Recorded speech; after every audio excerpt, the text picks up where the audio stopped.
welcome back to the True Rock and Roll Podcast. As usual, I'm here with Sue Ann and King Edward. King Edward's in the Scorpio sandwich right now. Not the Scorpio sandwich. Between the two, yes. Got you. The Leo and the Scorpio sandwich, okay? That's right. Anyway, today we're doing another David Bowie. I found this gem. Oh my God, you guys are going to love this. It's called Moonage Daydream. It's exceptional, and it took place at the Odeon Theatre in Hammersmith, which is a section in West London.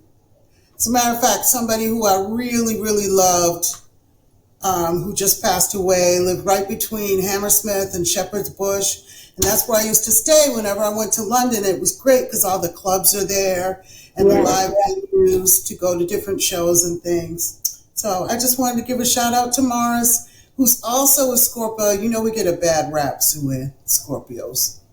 Ziggy Stardust and the Spiders from Mars.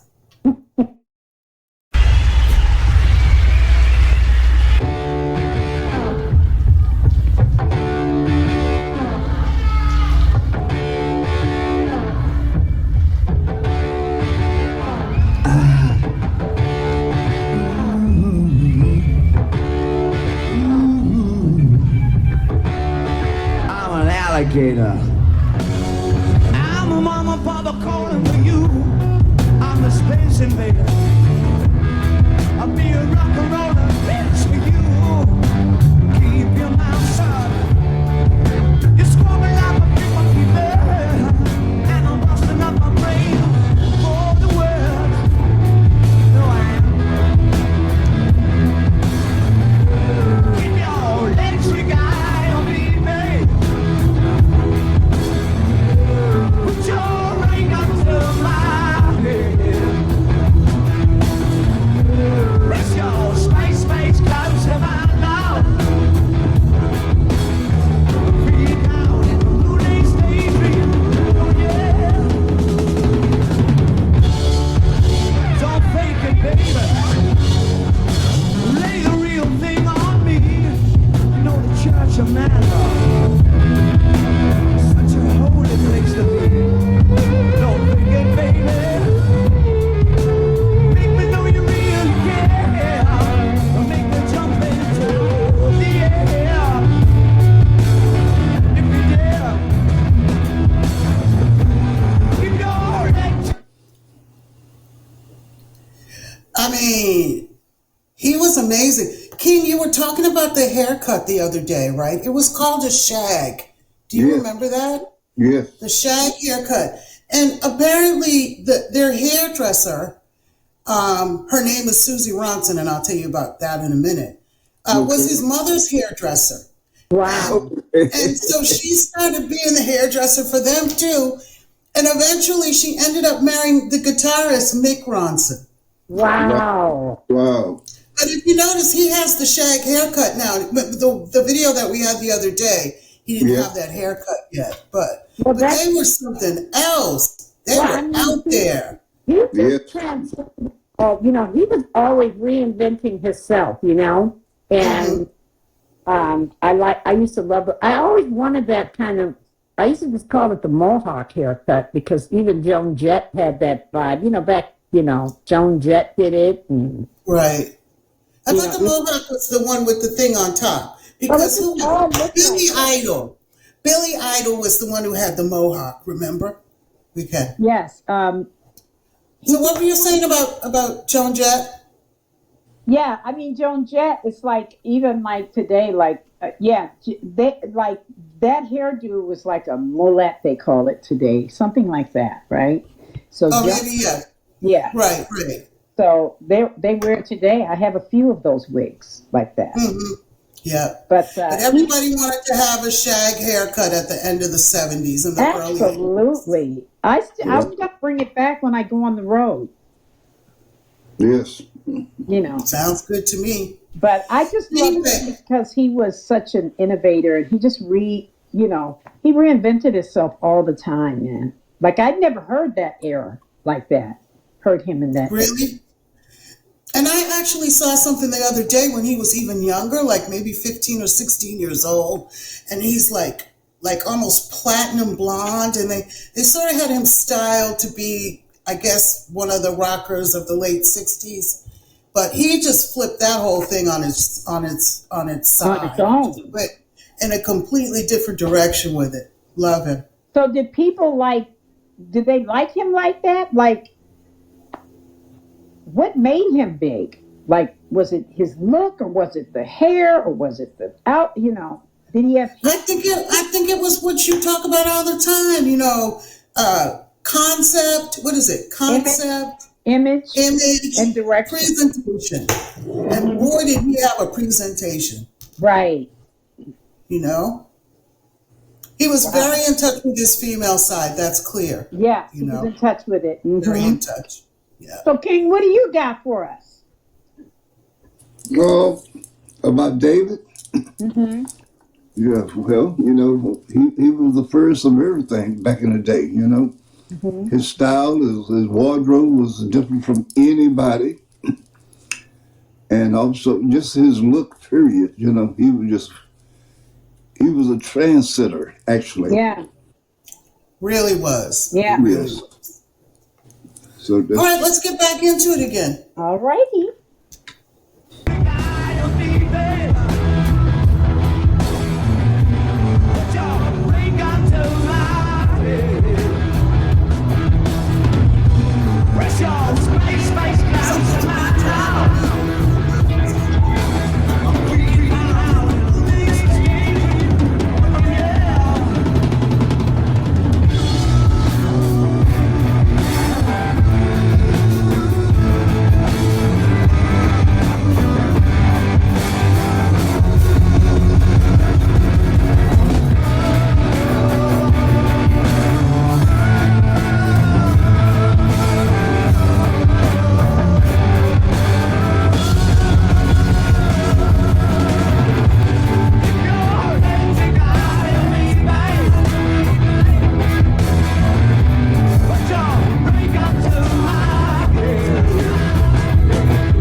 My goodness. You know, those endings, I never can get like today still. I can't get enough of those kind of endings on songs. I'm telling you. Those are like the God rock. It's like, yeah, in that. I'm telling you. It's like he's in What it. was that? They ended Was that. that like a Les Paul when he was playing that guitar? Yeah, yeah. It was a Les Paul. Well, he was just fabulous, the guitarist, Mick Ronson. Yeah. Sexy and gorgeous and handling that guitar like it's his woman. I'm It's looking wonderful. for somebody like that. I'm telling you. Anyway, you know, I'm thinking back and you know, I think the songs that you probably know David Bowie best for are like Golden Years and Fame. Yeah. Even Heroes, which actually they wrote together. But those are the songs I think people are used to hearing, you know, Is from that- a little bit later. But that era was like when I was about 15 years old, and we were crazy about him when I was Right. 15. Well, he was mostly psychedelic, baby. You know, Yeah. David was really psychedelic. Yeah. I don't even know if you could put him, he was outer space. I mean, Yeah, yeah. how do you put that in a box? It's real hard to put that in a box, but You can't. I just look at the faces of all those kids in the audience, right, and just remember what it was like, you know, black lights in the basement, listening to that. Yeah, Yeah, yeah. with the 15, Velvet right, Crush picture that would glow. right. That was the LSD mescaline days. Yeah. Right, you know, and you can tell they're all on something in the audience. I don't know what it is, but I don't know if they're high on him, but they are just like totally Mesmerized. It just mesmerized. That's the word, Sue Ann. Mesmerized. Yes, exactly. Anyway, another one that we really, really enjoyed, David Bowie. I hope you guys get a chance to really check him out. There's quite a few things on YouTube for him, which I was surprised because I didn't think there would be a lot of these early recordings, but Right. it's worth taking a look. And we'll leave a link down in the description box so you guys can go and watch the whole thing because it is spectacular. and leave me a message. Of course. And King Edward. But leave me. All right, everybody, give us a thumbs up. Subscribe. Hit that notification bell, and when we get to 1,000 subs, you know what we're gonna do. Love you guys. Love you too. Yes. Bye. Bye. Ciao.